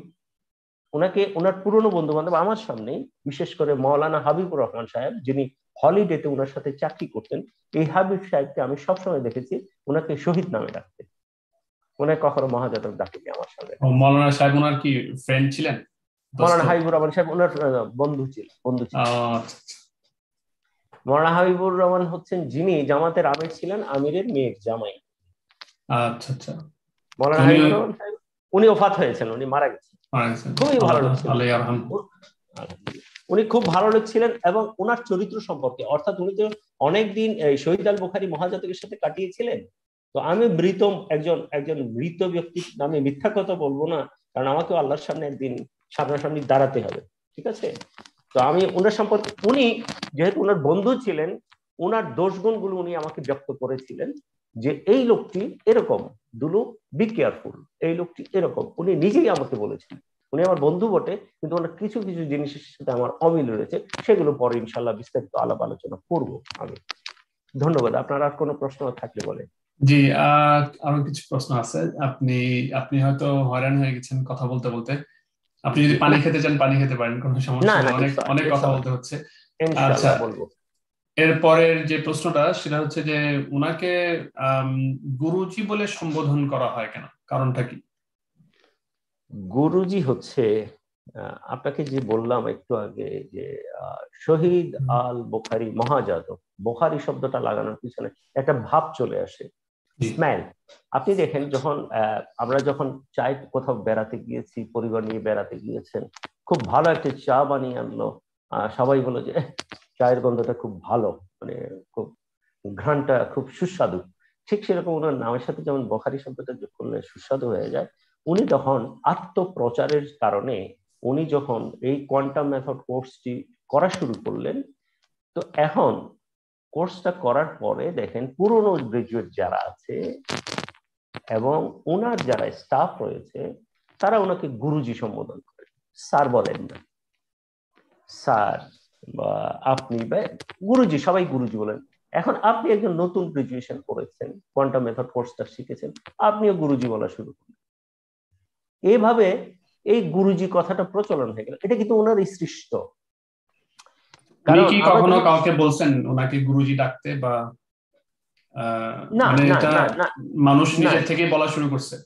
না না, মানুষ নিজে থেকে, মানে ওনার যারা রয়েছে, ওনার যারা সৈন্য সামন্ত রয়েছে, ওনার সেনাপতিরা রয়েছে, তারা যখন গুরুজি ডাকে, আমি আমি ধরেন একদম আনারি, আমি মাত্র কোর্স করেছি, তো ওদের দেখা দেখি আমি গুরুজি, এই গুরুজি আসছে, সরে যাও, কে গুরুজি আসছেন, গুরুজি আসেন। তো ওরা দেখলাম যে সালাম করে পায়ে ধরে, তো আমিও বাস গিয়ে ওদের মতো করেই সালাম করলাম, গুরুজি কেমন আছেন? জি ভালো আছি। আপনি ভালো আছেন? আমি বেশ ভালো আছি, বেশ ভালো আছি। কেমন আছেন? বেশ ভালো আছি। তো ওই গুরুজি, এই গুরুজিটা প্রচলিত হয়ে গেল। এখন কথা হচ্ছে হাসান ভাইকে যদি আমি আব্দুল মোতালেব বলে ডাকি, এখন হাসান ভাই বলবো যে ভাই আমার নাম তো আব্দুল মোতালেব না, আমার নাম হচ্ছে হাসান। ঠিক আছে, এটা তো বলবেনই অবশ্যই না। এখন ওনাকে যখন গুরুজি বলার সম্বোধন সবাই করে, যখন সবাই গুরুজি বলে, কই উনি একবার বলেন এই be careful, don't call me Guruji, এটা তো বলেননি উনি। উনি তো এটা বলেননি বা বলেন না যে আমাকে পায়ে ধরে সালাম করিও না, পায়ে ধরে সালাম করা ঠিক না, এটা তো উনি কখনো বলেননি। তাই সবাই পায়ে ধরে সালাম করতো। পরে কিছু কিছু অ্যামেন্ডমেন্টও হয়েছে, এগুলো বলবো ওনার চরিত্র সম্পর্কে যখন আমরা বিশ্লেষণ করতে যাব, তখন উনি কি কি অ্যামেন্ডমেন্ট করেছেন এগুলো আমি আপনাকে একেবারে দাড়ি কমা সেমিকোলন সহ বলবো। তো পায়ে ধরে সালাম করতো, আপনিও করছেন, এখন আপনাকে তো বলেন না যে ভাই আমাকে সালাম করিও না, এটা ভালো না, এটা উনি বলেন না। তার মানে তোমরা করতে থাকো আমাকে। তারপর যখন সবাই গুরুজি আপনি কেমন আছেন, গুরুজি বাসার সবাই ভালো আছে, গুরুজি আপনার শরীর কেমন আছে, হ্যাঁ বেশ ভালো আছে, তো উনি তো একবারও বলেন না যে আমাকে গুরুজি ডাকিও না, বিকজ আই ডোন্ট লাইক। আপনাকে যদি আব্দুল মোতালেব ডাকি, আপনি যদি বলেন যে ভাই আই ডোন্ট লাইক ইট, আমাকে এটা ডাকবেন না, আমার নাম হচ্ছে হাসান, আমার বাপ দাদার নাম ধরে ডাকেন আমাকে, আপনার যদি ডাকতে ইচ্ছেই হয়। উনি যখন কাউকে এটা বলেননি, তখন আমরা স্বভাবগত কারণে আমরা ধরে নিলাম যে এটাতে ওনার সম্মতি আছে। কারণ আমি তো দেখিনি উনি চুপি চুপি কাউকে বলেছেন যে এই তোমরা সবাই আমাকে গুরুজি বলে সম্বোধন করবো সবার সামনে, এটা বলতে তো আমি শুনিনি, তাহলে তো এটা গীবত হয়ে যাবে, মিথ্যা হয়ে যাবে, আমি শুনিনি। কিন্তু মানা করতে শুনিনি, দ্যাট ইজ ফাইন। মানা করতে কাউকে শুনিনি যে আমাকে খবরদার তোমরা গুরুজি কেউ ডাকবা, এই কথাটা বলতে তো আমি শুনিনি। তার মানে এই ব্যাপারে আমি সাক্ষী দিতে পারি, এবারে আমি সাক্ষী দিতে পারি যে ওনাকে কোনোদিন আমি শুনিনি যে আমাকে গুরুজি ডেকো না, এই কথাটা বলতে আমি কখনো শুনিনি, এটা আমি সাক্ষী দিতে পারি। আমি ওটা সাক্ষী দিতে পারবো না যে তোমরা সবাই আমাকে গুরুজি বলে ডাকো, মিথ্যা সাক্ষী আমি দিতে পারবো না। ধন্যবাদ। ধন্যবাদ দুলু ভাই আপনাকে। আর আরেকটা কোশ্চেন হচ্ছে যে মহাজাতক সাহেব যে মেডিটেশন করাচ্ছেন, ওনার কি কোনো কোয়ালিফিকেশন আছে যে মেডিটেশন করানোর? আচ্ছা, খুব সুন্দর একটা প্রশ্ন। কারোর কাছ থেকে উনি মেডিটেশন শিখে আসছেন যিনি মানে ধরেন বেশ প্রসিদ্ধ আমাদের এই পৃথিবীতে বা বাংলাদেশে, ওনার কাছ থেকে শিখে এসে উনি শিখাচ্ছেন, এরকম কোনো প্রমাণ আছে? হাসান ভাই আমি বুঝে ফেলেছি আপনার প্রশ্ন, আমি উত্তরও দিচ্ছি। প্রথমে একটা একটা শুরু, আপনি দুটো প্রশ্ন করেছেন। প্রথম কথা হচ্ছে যে ওনার শিক্ষাগত যোগ্যতা। সবচেয়ে মজার ব্যাপার কি বলি, it's a question of psychology. আমি হাসান ভাই এখন যদি আপনাকে যদি জিজ্ঞেস করি হাসান ভাই আপনার লেখাপড়া করতে, এটা ভব্যতা বিরোধী, এটা ভব্যতার মধ্যে পড়ে না। আমি আপনাকে এখন কমিউনিকেট করতেছি, আপনার সাথে আমার ভার্চুয়াল কমিউনিকেশন হচ্ছে, at this moment I couldn't ask you what is your educational qualification, এটা ভব্যতা বিরোধী, কার্টিসের মধ্যে পড়ে না। হ্যাঁ কার্টিসের মধ্যে পড়ে না, ভব্যতা বিরোধী, এটাই জি ভব্যতা, জি ভব্যতা বিরোধী। এখন যদি আমি যাকে গুরুজি বলে সম্বোধন করি, আমি যার কাছ থেকে কোয়ান্টাম মেডিটেশনটা শিখেছি, আমার মনে হয় না এ পর্যন্ত কোনো বাপের বেটা আছে তাকে জিজ্ঞেস করতে পেরেছে সামনাসামনি what is your educational qualification. এটা কেউ জিজ্ঞেস করেছে আজ পর্যন্ত আমরা জানি না, কেউ জিজ্ঞেস করার সাহস করেনি, এমন বুকের পাটা ছিল না, আমিও করিনি। তবে হ্যাঁ, এখন আমি যদি এখানে কথায় কথায় আপনাকে বলি, খুব খেয়াল করবেন, এগুলো হচ্ছে খুব পিন পয়েন্ট কিছু ক্লু। আমি যদি এখন কথায় কথায় আপনাকে বলি যে হাসান ভাই আপনি এখন কোথায় আছেন, আপনি বলেন আমি সিডনিতে আছি, তখন আমি বললাম যে আচ্ছা সিডনির ওই ইয়েটা কি ওরকম আছে, ওই মসজিদটা কি ওরকম ওই অবস্থায় আছে, তখন আপনার ধারণাটা কি হলো? That somehow sometimes I visited Sydney. Am I correct? আপনি বুঝে নিলেন যে দুলু ভাই নিশ্চয়ই সিডনি আসছে, ওই মসজিদের কথা জিজ্ঞেস করছে, ওই মসজিদটা কি ওরকম আছে কিনা নাকি মডিফাই করা হয়েছে। ক্লিয়ার আপনি জিনিসটা? ঠিক সেরকম মহাজাতক সাহেব মাঝে মাঝে গল্প করতেন যে ঢাকা ইউনিভার্সিটিতে যখন আমি ছিলাম, ঢাকা ইউনিভার্সিটিতে এই হয়েছিল, আমার সময় এরকম ছিল, তখন স্বভাবগত কারণে আমরা ধরে নিচ্ছি he already been crossed Dhaka University. আমাদেরকে জিজ্ঞেস করতে হয়নি, বুঝতে পেরেছি। কি পড়তেন, কোন সাবজেক্ট পড়তেন, এটাও কিন্তু বলতেন না। উনি বলতেন যে আমার ঢাকা ইউনিভার্সিটিতে এখন তো রমরম অবস্থা, আগে আমাদের সময় এরকম ছিল, তখন ধরে নিচ্ছি যে উনি পড়েছেন, এটা ধারণা করতেছি। কিন্তু আমরা আমরা আমরা বিশেষ করে যারা শয়তান, আমরা বিতাড়িত শয়তান, উনার ভাষায় হচ্ছে, আমরা কিছু কিছু লোক ওনার এগুলো নিয়ে প্রশ্ন তুলেছি, আমরা হচ্ছে বিতাড়িত শয়তান। তো বিতাড়িত শয়তান তো শয়তানই হয়। এক সময় আমরা খোঁজ খবর নিতে গিয়ে দেখেছি যে উনি মেট্রিক পাস করেছেন 3rd ডিভিশন, উনার সঙ্গে যারা ছিল তাদের খোঁজ নিয়েছি। ভাই 20 বছর খেলায় ফেলায় হারাইনি হাসান ভাই, বছর অনেক কষ্ট করতে হয়েছে আমাদের। তো যখন খোঁজ খবর নিয়েছি ওনার বন্ধু বান্ধব কারা ছিলেন ছোটবেলায়, ধরেন উনি একদিন গল্প করছে শান্তিনগরে আমার এক বন্ধু আছে, সে এখন এই করে, তখন আমরা ওর কাছে গিয়েছি। আচ্ছা আপনি গুরুজি নাকি বন্ধু, আপনাকে দেখতে এসেছি। আচ্ছা ভাইজান, গুরুজির সাথে আপনি কোথায় পড়েছেন? মহাজাতক শহীদ আল বুখারীর সাথে লেখাপড়া কোথায় করেছেন? ও তো এরকম করেছে। তো সে কথায় কথায় আমাদেরকে বললো যে আরে ও তো ফেল টুস, ও তো 3rd ডিভিশনে মেট্রিক পাস করছে। খুব খেয়াল করবেন কথাগুলো। এভাবে আমরা ওনার খবরগুলো কালেকশন করেছি। তবে এই পর্যন্ত কোথাও ওনার কোনো সার্টিফিকেট দেখিনি, ঢাকা ইউনিভার্সিটিতে পড়েছেন বা উনি ইন্টারমিডিয়েট কোন কলেজ থেকে পড়েছেন এটাও আমাদের কাছে ধোঁয়াশা। আর ঢাকা ইউনিভার্সিটিতে আদৌ গিয়েছিলেন কিনা এটাও ধোঁয়াশা। এটা আমরা ক্লিয়ার না উনি কি ঢাকা ইউনিভার্সিটিতে কিছু করতেন। আচ্ছা, আরেকটা কথা আছে, পয়েন্টগুলো আসলে আজকে যারা আছেন এখানে আমাদের দর্শক বা যারা রয়েছেন তারা আমার কথাগুলো গভীর, ঠিক আছে আপনারা তর্কের খাতিরে তর্ক না করে আপনারা, আমার মনে হয় আমার কথাগুলো খুব মন দিয়ে অনুধাবন করার চেষ্টা করবেন, যাতে করে আপনাদের কাছে জিনিসগুলো ক্লিয়ার হয়। ধরেন হাসান ভাই, আপনার নাম হচ্ছে আবু সুফিয়ান, আমি হাসান ভাই বলে ডাকি কারণ এটা শুরু থেকে ডেকে এসেছি এবং আগামী তাই ডাকবো। খুব প্রিয় নাম এটা, হযরত হাসান হোসেনের নামের সাথে মিল, খুব আবু সুফিয়ানও মিল, কিন্তু আমি হাসানটাকে প্রেফার করছি। তো হাসান ভাই ধরেন আপনি হাসান ভাই 2টা বই লিখেছেন, বইতে কি থাকে? একটা বইতে সাধারণত আপনি একটা বই ছাপিয়েছেন, বইতে কি থাকে? সর্বপ্রথম হচ্ছে বইয়ের যখন প্রথম পাতা উল্টাবেন আপনি একটা প্রিফেস থাকবে, ডিটেইলস, তারপরের পেজ উল্টাবেন, এটা কেন লিখেছেন, এটার ভিতরে জিনিসটা কি আছে, এই জিনিসগুলো লেখা থাকে। এবং বইয়ের যখন ব্যাক মলাট উল্টাবেন, একদম পেছন দিকে চলে যাবেন, তখন দেখবেন কিছুটা আপনার ব্যাপারে কথা আছে, আপনার বায়োগ্রাফিটা থাকে। খুব কেউ বায়োগ্রাফিটা প্রচার বিমুখ কিছু লোক আছেন, অনেক কিছু প্রকাশ করেন আর কিছু প্রকাশ করেন। ওনার কোন বইতে, ওনার ছাপানো অনেক বই আছে, কোন বইতে আমরা আজ পর্যন্ত ওনার শিক্ষাগত যোগ্যতার কোনো প্রমাণ আমরা পাইনি।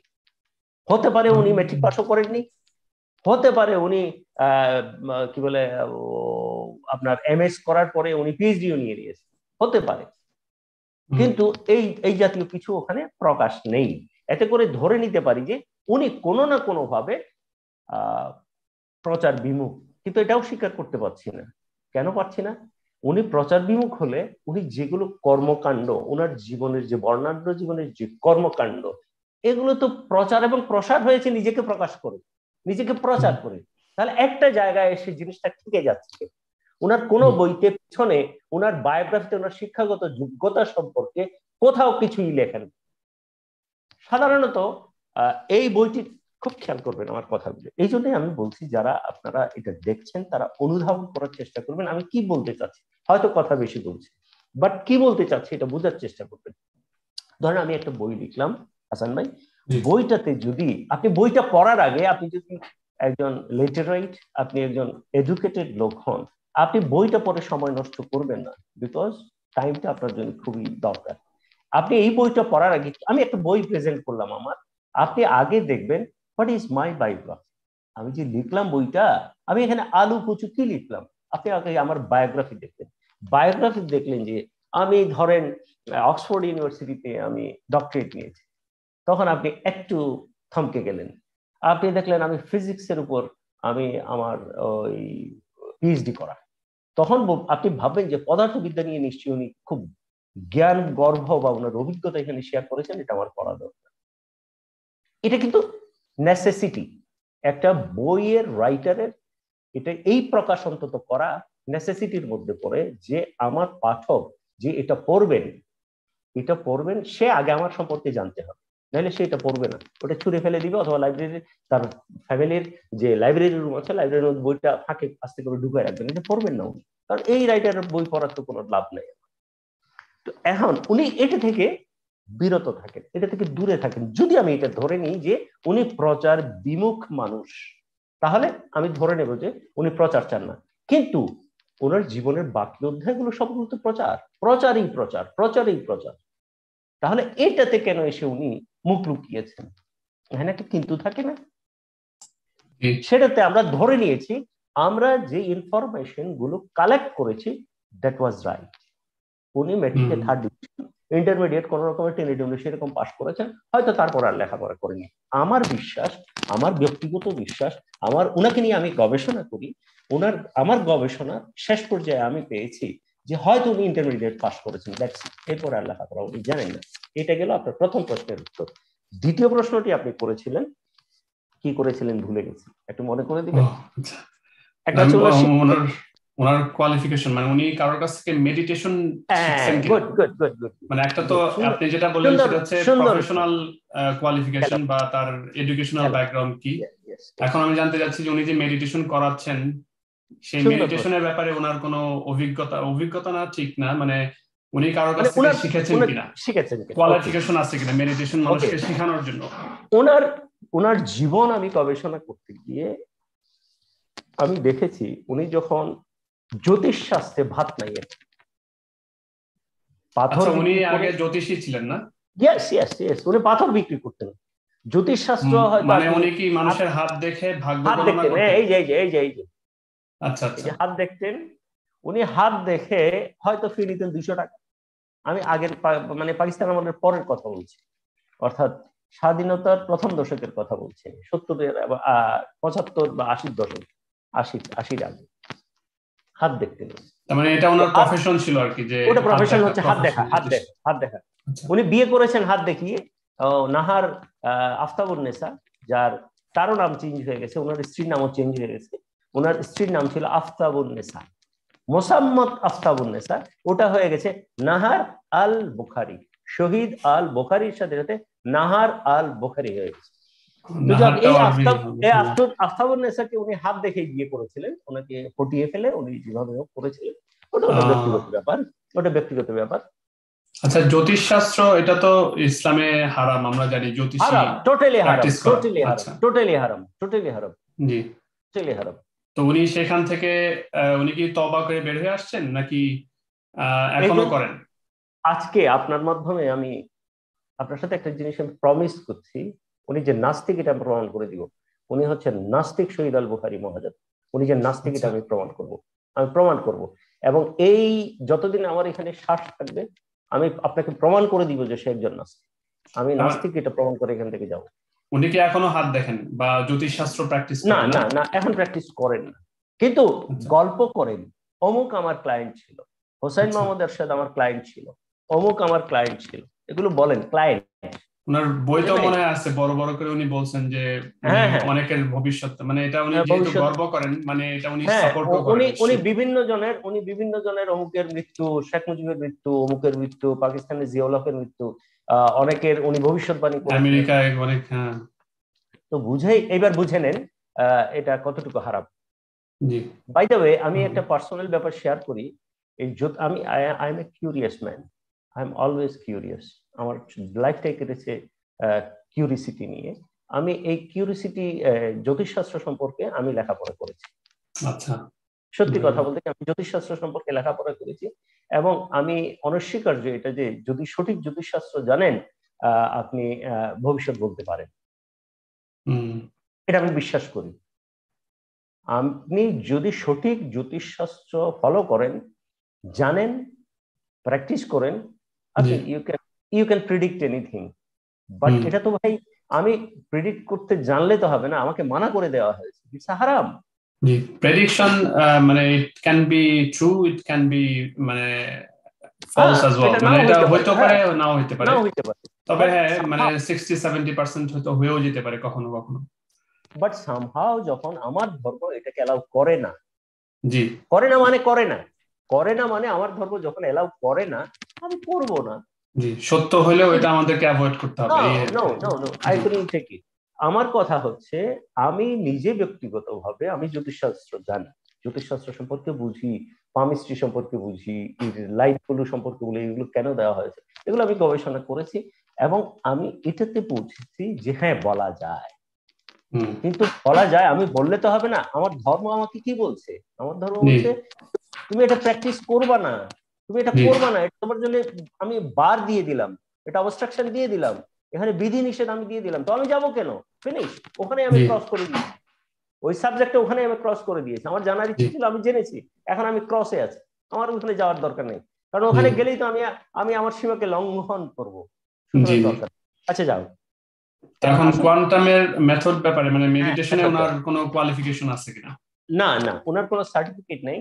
সার্টিফিকেট আমি যেমন পেয়েছি উনার কাছ থেকে করে, উনি যেমন আমাকে সার্টিফিকেট, উনি আমাকে সার্টিফিকেট, কিন্তু ওনার নিজের কোনো সার্টিফিকেট নাই। ওনার নিজে না, উনি পেয়েছেন, উনি সার্টিফিকেট কোত্থেকে পেয়েছেন আমি বলছি আপনাকে। হোজ্জে ডি সিলভার এখানে ঢাকায় যিনি ছিলেন উনি মারা গেছেন, ওনার নাম ছিল মাহি কাজী। উনি হচ্ছেন ইনস্ট্রাক্টর, ট্রেনার, মেন্টর। ওনার নাম ছিলেন মাহি কাজী। এই মাহি কাজী উনি কিসের মেন্টর ছিলেন? উনি সিলভা মেথডের, সিলভা মেথডের উনার মতো, উনি যেমন এখন কোয়ান্টাম মেথডের মেন্টর, উনি ছিলেন সিলভা মেথডের মেন্টর এবং ট্রেনার। এটা ওয়ার্ল্ড ওয়াইড একটা অর্গানাইজেশন এবং এটা এফিলিয়েশন পেতে হয় সেন্ট্রালি। সেন্ট্রালের হোজ্জে ডি সিলভার এটা এফিলিয়েশন পেতে হবে কোন দেশে। যদি আপনি সিলভা খুলতে চান, আপনি বাংলাদেশে সিলভা মেডিটেশন খুলতে পারেন, কিন্তু you should have to take the affiliation from the central Silva method. America থেকে আপনাকে এটা অ্যাফিলিয়েশন নিতে হবে, না হলে আপনাকে দেওয়া হবে না। উনি এটা অ্যাফিলিয়েশন নিয়ে এখানে শুরু করেছিলেন। করার পরে উনার কয়েকটা বেশ যাওয়ার পরে, এটা স্বাধীনতার পর পর উনি করলেন কি, সরাসরি গিয়ে ওখানে কোর্স করলেন। কে মানে হোজে ডি সিলভা? না, মহাজাতক শহীদ আহমেদ। মহাজাতক উনি আবার বলছি, কোয়ান্টাম মেথডের আগে বাংলাদেশে সর্বপ্রথম শুরু হয় হোজ্জে সিলভা মেথড। এটা পরিচালনা করতেন কাজী মাহি। উনি ধানমন্ডিতে একটা হলে উনি এই কোর্সটা করাতেন। এখন যখন জ্যোতিষশাস্ত্রীতে হাত দেখতেন, 250 টাকা ফি নিতেন। ফি নিয়ে ওনার প্যাক চলছিল না, সোজা বাংলা হিসাব হচ্ছে উনার ধান্দা চলতেছিল না। উনি নুনান্তে পান্তা ফুরায়। উনি নিজের মুখেই বলেছেন যে আমাকে আমার বাসার সামনের মুদির দোকানদারওয়ালা আমাকে 1 কেজি পেঁয়াজ বা আলু আমাকে বাকিতে দেয়নি। বলেন কি? হ্যাঁ, তো ওনার টাকার প্রতি একটা ক্ষোভ আছে, টাকা কামানোর প্রতি একটা ক্ষোভ আছে, টাকা নিয়ে খেলা করার একটা ক্ষোভ আছে। এটা আমি পরে গবেষণায় পেয়েছি। তো উনি করলেন কি, এই ধান্দা যখন ওনার জমজমাট হচ্ছে না, কারণ তখন ওনার কম্পিটিটর কে ছিলেন আমি বলি, ওনার ইতিহাস আমার কাছে জানা আছে। ওনার কম্পিটিটর ছিলেন প্রফেসর হাওলাদার, অ্যাডভোকেট আনিসুল হক, প্রফেসর হাওলাদার, এ রহমান হাওলাদার, ওনার একটা ছোট ভাই আছেন কে রহমান হাওলাদার। ওরা দুইজনেই হাত দেখেন। প্রথমে হচ্ছেন অ্যাডভোকেট এ রহমান হাওলাদার, পরের জন হচ্ছেন শুধু কে রহমান হাওলাদার চিটংয়ে। তো বলাকা বিল্ডিং এ, ঢাকা বলাকা সিনেমা হলে, ওই বিল্ডিং এ রহমান হাওলাদার উনি তখন জ্যোতিষশাস্ত্র নিয়ে চর্চা করতেন। আরেকজন নাম করা ছিলেন অ্যাডভোকেট আনিসুল হক। এই দুজন ছিলেন ওনার কম্পিটিটর। তো ওনার কাছে কেউ যেত না, যেত ওই দুজনের কাছে। এখন উনি চিন্তা করলেন যে কি করা যায়। উনি করলেন কি, সিলভা মেথড কোর্সটি করলেন, 4 দিনের কোর্স। করার পরে উনি সার্টিফিকেট নিলেন, সিলভা মেথড থেকে উনি সার্টিফিকেট নিলেন। এই ব্যাপারে আমরা ছবিটা সংগ্রহ করতে, উনি যে সার্টিফিকেট নিচ্ছেন উনি কখনো স্বীকার করেননি উনি কাজী মাহির কাছে সিলভা মেথড 4 দিনের কোর্সটা শিখেছিলেন। এটা কখনো উনি স্বীকার করেননি, যার জন্য আমাদের অনেক কাঠ খড় পোড়াতে হয়েছে ছবিটা শুধু জোগাড় করার জন্য যে উনি সার্টিফিকেট নিচ্ছেন কাজী মাহির হাত থেকে। ওই ছবিটা আমাদের কাছে আছে। এভাবে মাথা নুইয়ে, এই যে এইভাবে মাথা নুইয়ে উনি সার্টিফিকেট নিচ্ছেন, মাথা নুইয়ে এইভাবে, ওই ফটোর ছবিটা আছে আমার কাছে। এখন উনি করলো কি, সিলভা মেথড কোর্সটি করলেন। বাই দ্য ওয়ে একটা কথা বলি, সিলভা মেথড কোর্সটি ছিল সম্পূর্ণ ইংলিশ ভার্সন, পুরো ইংরেজিতে। মেডিটেশন গুলো ছিল ইংরেজিতে, কথা বলা হতো ইংরেজিতে, এখানে কোনো বাংলা ল্যাঙ্গুয়েজ ইউজ করা হতো না। এটা ছিল হোজ্জে সিলভার internationally first and final instruction, যে আপনি যদি পৃথিবীর কোনো দেশে যদি আপনি হোজ্জে সিলভার সিলভা মেথড খোলেন, you should have to taught total course in English। আপনি অন্য কোনো ভাষা ইউজ করতে পারবেন, যার জন্য কাজী মাহি এটা পুরো ইংরেজিতে করতেন এবং মহাজাতক এটা খুব মন দিয়ে ওটা করেছেন। করার পরে উনি এসে চিন্তা করলেন যে কি করা যায়, কি করা যায়, কি করা যায়। তখন উনি ওটাকে একেবারে সম্পূর্ণ প্রতিলিপি করে বাংলাতে করলেন। কারণ ভাই আমি বলি, আপনাকে যদি আম জনতাকে আপনার সাথে সম্পৃক্ত করতে হয়, ইংরেজি বুঝে কয়জন? শতকরা 20 জন, 25 জন। এখন উনি চিন্তা করলেন যে ওর কাছে তো যাচ্ছে শতকরা 25 জন অথবা 30 জন, আমি যদি এটাকে বাংলাতে রূপান্তরিত করে অন্য একটা মেথড নাম দিয়ে যদি আমি এই ট্রেনিংটা করাই, তাহলে আমি বাকি 70 জন পাবো। Mind it and note it down. 30 জন যাচ্ছে সিলভা মেথডে, সিলভা মেথড কোর্স করার জন্য। আমি যদি এটাকে বাংলাতে রূপান্তর করে যদি আমি কোয়ান্টাম মেথড নাম দিই, তাহলে 30 জন পাচ্ছি, 70 জন আমি পাবো, মরছি আমি বেশি লাভবান হব। এই প্ল্যান করেই উনি আগালেন এবং কোয়ান্টাম মেথড নাম দিলেন। আর যতগুলো এই পর্যন্ত আমার গবেষণায় ওনাকে নিয়ে, আমার গবেষণায় এই পর্যন্ত উনি আর কোথাও কোনো কোর্স করেননি, বা উনি কোনো গুরু বা উনি কোনো টিচার ধরে এই মেডিটেশন শিখেননি। একমাত্র টিচার হচ্ছে ওনার মাহি কাজী, উনি মারা গেছেন। পরবর্তী প্রশ্ন। ধন্যবাদ দুলু ভাই আপনাকে। আমরা এরপরে আরেকটা প্রশ্ন আছে, এরপরে হয়তো আমরা শেষ করে দেব অনুষ্ঠান। যে প্রশ্নটা আমি করতে যাচ্ছি সেটা হচ্ছে যে আপনি তো কোর্সটা করেছেন তাই না, মেডিটেশনের যে কোর্সটা মহাজাতক সাহেব অফার করেন, আপনি তো এই কোর্সটা করেছেন এবং এই কোর্সটা করার ফলে আপনার কি বেনিফিট পেয়েছেন, উপকার পেয়েছেন কোনো? মানে মানুষ তো ধরেন অনেকেই বলে আমি এই উপকার পেয়েছি, ওই উপকার পেয়েছি, এবং মহাজাতক সাহেবও অনেক মানে ফলো করে এটার উপকারগুলো ব্যক্ত করেন মানুষকে এই কোর্স করানোর জন্য। আপনি কোনো উপকার পেয়েছেন নাকি ধরেন এটা জাস্ট কোর্সটা করেছেন সবার জন্য আর কি? জি জি জি জি জি হাসান ভাই। আচ্ছা, এখন উপকারের কথা যদি আমি উপকার বা অপকার কি হয়েছে, উপকার কি হয়েছে, এগুলো যদি ইলাবোরেটলি আপনার সাথে ডিসকাস করতে যাই, ইট উইল টেক টাইম। 20 বছরে আমি কি উপকার পেয়েছি, অপকার পেয়েছি, I can't finish it within an hour or 2 hour or 3 hours. So প্রথমে যে জিনিসটা দরকার সেটা আমি আজকে বলেই শেষ করব, আপনার সময় আমি নষ্ট করব না। সেটা হচ্ছে মহাজাতক যে কথাটি বলে সব সময়, সেই কথাটি আমি আপনাকে আজকে বলবো। ইমান কি, বিশ্বাস কি? ইমানের প্রকৃত বাংলা হচ্ছে বিশ্বাস। ঠিক আছে হাসান ভাই, আমি কি ভুল বলছি? ঠিক বলছেন, বিশ্বাস। ইমানটা হচ্ছে বিশ্বাস। আচ্ছা, বিশ্বাসটা কি? প্রথমে আসি আমরা, বিশ্বাসটা কি? এটা যদি আমি ক্লিয়ার না করি আমার দর্শকদের, ইমান সম্পর্কে যদি, বিশ্বাস সম্পর্কে যদি আমি ক্লিয়ার না করি, তাহলে ওনাদের কাছে আমার বক্তব্যগুলো, অ্যাটলিস্ট আর কারো বক্তব্যের কথা বলবো না, আমার কথাগুলো ধোঁয়াশা মনে হয়। দেখেন, আল্লাহ সুবহানাহু ওয়া তাআলা যখন চিন্তা করলেন যে উনি ফেরেশতাদের নিয়ে খুব সুন্দর ছিলেন, ওনার সংসারটা খুব সুন্দর ছিল, এমন কারেক্ট? ওনার সংসারটা ফেরেশতাদেরকে নিয়ে খুব সুন্দর ছিল, জিনদেরকে নিয়ে, ফেরেশতাদেরকে নিয়ে, সবাইকে নিয়ে খুব সুন্দর একটা দিন যাপন করছিলেন ওনার পরিবার নিয়ে। হঠাৎ ওনার খেয়াল হলো যে আমি যদি ক্রিয়েটর হই, আমি এমন একটা ক্রিয়েশন করব যে ক্রিয়েশনটা একটু আলাদা হবে। তখন উনি চিন্তা করলেন যে কিছু একটা করতে হবে আমাকে। দেন উনি ফেরেশতাদের কনফারেন্স ডাকলেন। আমার যদি ভুল হলে যে প্লিজ হাত জোর করে বলছি আমাকে বলবেন, আপনি অনেক জ্ঞানী মানুষ এই দিক থেকে। তো একটা কনফারেন্স ডাকলেন, কনফারেন্সে বললেন যে আমি ডিসাইড করছি যে আমি একটা জিনিস বানাবো, একটা মাটির জিনিস বানাবো, যে জিনিসটা তোমরা কেউ আমাকে এনে দাও, এই মাটিটা পৃথিবী থেকে এনে দাও, ওখান থেকে এনে দেওয়ার পরে আমি একটা জিনিস বানাবো, যে জিনিসটা হবে আমার ক্রিয়েশনের মধ্যে সবচেয়ে সেরা জিনিস। এবং আমি যত মখলুকাত সৃষ্টি করেছি, আমি ক্রিয়েটরের যতগুলো ক্রিয়েশন আছে সবচেয়ে বেস্ট হবে এই জিনিসটা। তখন ফেরেশতারা বলে যে আপনার ইচ্ছা, আপনার যা ইচ্ছা আপনি তাই করেন।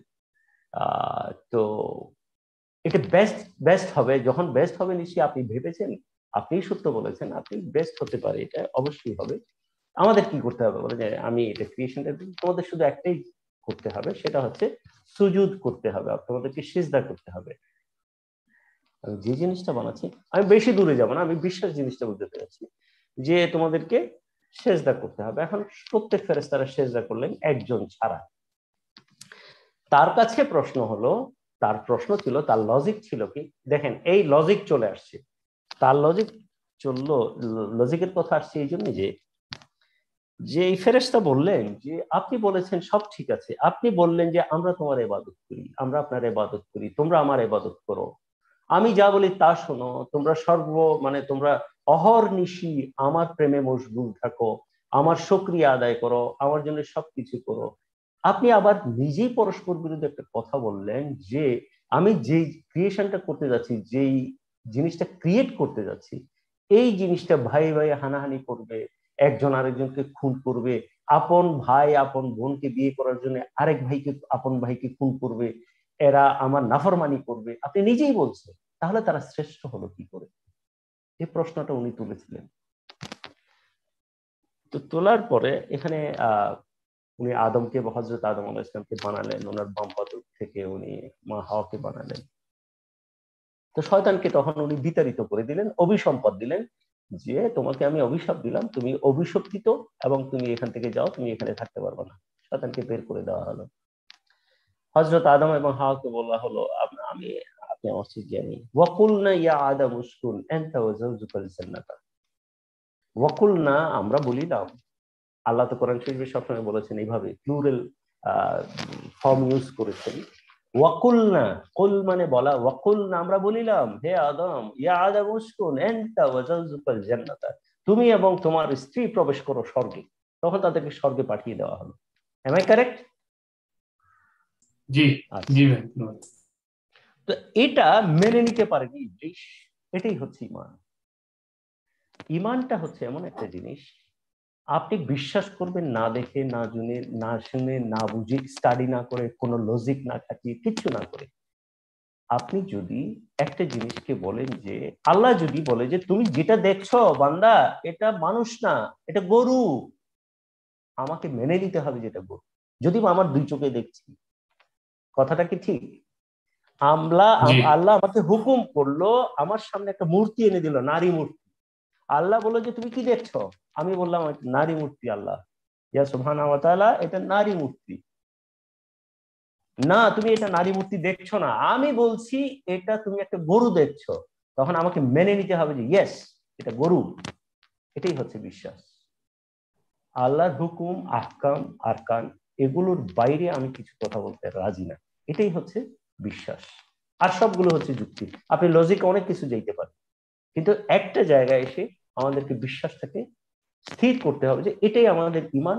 এখানে যদি একটা চুল পরিমাণ আপনার মনে প্রশ্ন জাগে, আপনার মনে কোনো কোশ্চেন অ্যারাইজ করে, তাহলে আপনার বিশ্বাস ভঙ্গ হলো, আপনার বিশ্বাস থাকলো না, আপনার ইমান থাকলো না। এটাই ইমান।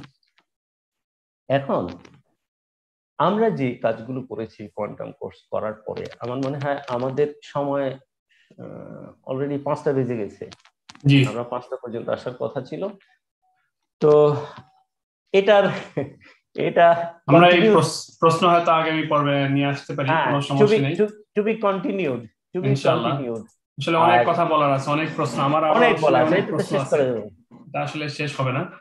হবে না। হাসান ভাই, আপনাকে অশেষ ধন্যবাদ আজকে আসার জন্য। আমি সবাইকে অনুরোধ করব, আমার পক্ষে বা বিপক্ষে, আমাকে যারা গালি দেন, আমাকে যারা স্নেহ করেন, আমাকে যারা বদ ভাবেন, আমাকে যারা বিতাড়িত শয়তান ভাবেন, কোনো অসুবিধা নেই। আপনাদের কাছে আমার অনুরোধ, কথাগুলো মন দিয়ে শুনেন। মন দিয়ে শুনে আপনারা আমাদের কথাগুলো আপনাদের বিবেকের কাছে প্রশ্ন করেন। আপনার বিবেক কি বলে?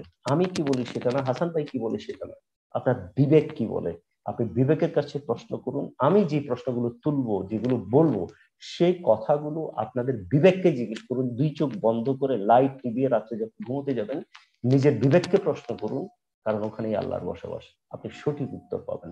ধন্যবাদ সবাইকে। আসসালামু আলাইকুম ওয়া রাহমাতুল্লাহি ওয়া বারাকাতুহু। ওয়ালাইকুম আসসালাম দুলু ভাই, সবাইকে ধন্যবাদ। আমরা অনুষ্ঠান এখনই শেষ করে ফেলবো, তবে আমি জাস্ট আপনাদের আরেকটা রিমাইন্ডার দিতে চাই। আমরা অনুষ্ঠানের শুরুতে যে রিমাইন্ডার দিয়েছিলাম সেটাই, যে আমাদের এই পর্বটা সিরিজ আকারে চলবে এবং প্রতি সপ্তাহে হবে, বাংলাদেশ টাইম বিকাল 4টার সময়। আপনারা ইচ্ছে করলে জয়েন করতে পারেন লাইভে। তবে আমি আগের থেকে যদি আমাকে জানায় দেন যে কে আপনারা সংযুক্ত হতে চান কথা বলার জন্য, তাহলে আমি আপনাকেই শুধুমাত্র জুমের লিঙ্কটা পাঠাবো। আমি এই জুমের লিঙ্কটা সবার জন্য উন্মুক্ত করব না এই মুহূর্তে। আপনারা ইচ্ছা করলে জয়েন করতে পারেন, তবে আমাকে একটু আগের থেকে জানাবেন যেন আমরা আপনাকে সময় দিতে পারি। কারণ আমাদের আসলে অনেক প্রশ্ন আছে, দুলু ভাই না শুধু, দুলু ভাইয়ের মতো আরো অনেকেই আসবেন, সামনে আনোয়ার ভাই আসবেন এবং আরো অনেকেই আসবেন, আরিফ সজীব ভাই আসবেন। তো ওনাদের কাছে আমাদের অনেক প্রশ্ন থাকবে, ওনারাও অনেক কথা বলবেন। তো এই কথার মধ্যে আসলে সময় চলে যায়। এই জন্য আপনারা যদি কথা বলতে চান, অন্য কেউ কোয়ান্টামের পক্ষে বা বিপক্ষে, আগের থেকে জানালে আমরা আপনার জন্য একটা টাইম অ্যালোকেট করে রাখবো, 10 মিনিট বা 15 মিনিট, এবং আপনাকে সময় দেওয়া হবে। তো এই এই জন্য আপনাদেরকে আমি রিকোয়েস্ট করব যে আমাকে আগের থেকে একটু জানাবেন। জানানোর উপায়টা হচ্ছে, আমি আপনাদের ভিডিওর মাঝে মাঝে বিভিন্ন সময় আমাদের লিংক দেখিয়েছি। ওই লিংকে, মানে ফেসবুকের যে লিঙ্কটা আপনাদেরকে দেখিয়েছি, সেই লিংকের একটা আইডি আপনারা পাবেন অবশ্যই, মানে মেসেঞ্জারে। সেই মেসেঞ্জারে যদি আপনারা আমাদেরকে মেসেজ পাঠান আমরা পাবো, এবং আমাদের কোনো একজন ভাই আপনার সাথে যোগাযোগ করবেন ডাইরেক্টলি, এবং আপনার কাছ থেকে মানে ইনফরমেশন নিয়ে আপনি কতক্ষণ কথা বলতে চান, কি ব্যাপারে কথা বলতে চান জেনে আপনাকে আমরা ওই জুমের লিঙ্কটা পাঠিয়ে দিব। এবং আপনাদের মধ্যে যারা আমাদেরকে তথ্য দিয়ে সমৃদ্ধ করতে চান, বা আপনারা যদি কোয়ান্টামের বিপক্ষেও কিছু বলতে চান, সময় চান, আমাদেরকে জানান। এবং আমি এখানে আপনাদের সাথে শেয়ার করছি, আবারও ভাইবারের একটা লিংক দিয়েছি, এখানে আপনারা জয়েন করতে পারেন আপনাদের মতামত জানানোর জন্য বা আমাদের আপডেট পাওয়ার জন্য। তো আজকে ইনশাল্লাহ আজকে এই পর্যন্তই। আমরা আশা করব আপনারা আমাদের সাথে প্রতি সপ্তাহে থাকবেন, দেখবেন, এবং যারা দেখতে পারবেন না লাইভ তারা রেকর্ডটা অ্যাটলিস্ট শুনবেন। এটা শোনার উদ্দেশ্য হচ্ছে যে আপনারা কোয়ান্টাম মেথড বা কোয়ান্টাম ফাউন্ডেশন সম্বন্ধে জানেন, জেনে তারপর তাদের সাথে সম্পর্ক স্থাপন করবেন কি করবেন না সেটা ডিসাইড করতে পারবেন। আর আপনারা যদি না জানেন যে কি হচ্ছে না হচ্ছে ভিতরে, তো আপনাদের জন্য এটা অনেকটা, দুলু ভাই যেরকম বললেন যে অন্ধ বিশ্বাসের মতো, আপনারা ওখানে ঢুকে পড়বেন এবং এরপর বের হয়ে আসতে আপনাদের অনেক সমস্যা হতে পারে। তো যাই হোক, আজকে এ পর্যন্ত। ইনশাল্লাহ আপনাদের সাথে আবার আগামী সপ্তাহে দেখা হবে। আর আমাদের সবার জন্য দোয়া করবেন ইনশাল্লাহ। আসসালামু আলাইকুম ওয়া রাহমাতুল্লাহি ওয়া বারাকাতুহু। সুবহানাল্লাহি ওয়া বিহামদিহি, সুবহানাকাল্লাহুম্মা ওয়া বিহামদিকা, আশহাদু আল্লা ইলাহা ইল্লা আনতা, আস্তাগফিরুকা ওয়া আতুবু ইলাইক। আসসালামু আলাইকুম ওয়া রাহমাতুল্লাহি ওয়া বারাকাতুহু। আসসালামু আলাইকুম।